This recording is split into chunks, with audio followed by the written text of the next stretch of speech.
गाना भंगिया यदि घट जाए सावन में हमरा बताई हो भोले बाबा गाना भंगिया यदि घट जाए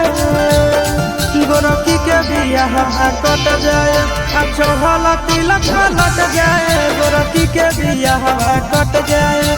चढ़ल तिलक लट जाए सावन में हमरा बताई हो भोले बाबा गाना भंगिया यदि घट जाए सावन में हमरा बताई हो भोले बाबा गाना भंगिया यदि घट जाए गोरखी के बियाह कट जाए चढ़ल तिलक लट जाए गोरखी के बियाह कट जाए चढ़ल तिलक लट जाए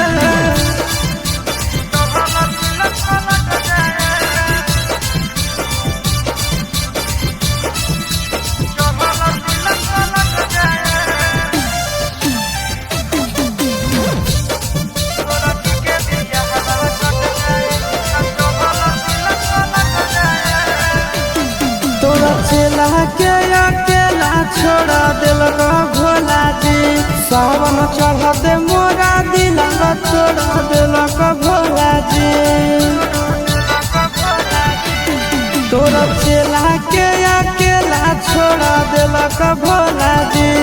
सावन चढ़ते मोरा दिलक छोड़ा दिलक भोला जी ऐसन पूछू कारा कि बाबा हमारे से फेर पट जाए ऐसन पूछू कारा कि बाबा हमारे से फेर पट जाए गोरखी के बियाह कट जाए चढ़ल तिलक लट जाए गोरखी के बियाह कट जाए चढ़ल तिलक लट जाए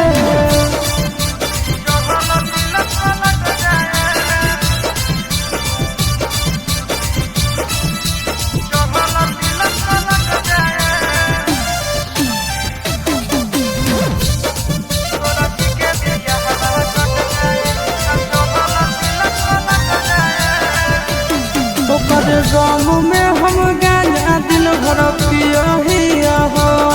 तोरे नाम के सहारा से बाबा जिया हो ओकरे गाँव में हम गाना दिल भर पिया हो तोरे नाम के सहारा से बाबा जिया हो चिंटू राजा आशीष के इज्जतिया बाबा बच जाए चिंटू राजा आशीष के इज्जतिया बाबा बच जाए गोरखी के बियाह कट जाए चढ़ल तिलक लट जाए गोरखी के बियाह कट जाए चढ़ल तिलक लट जाए।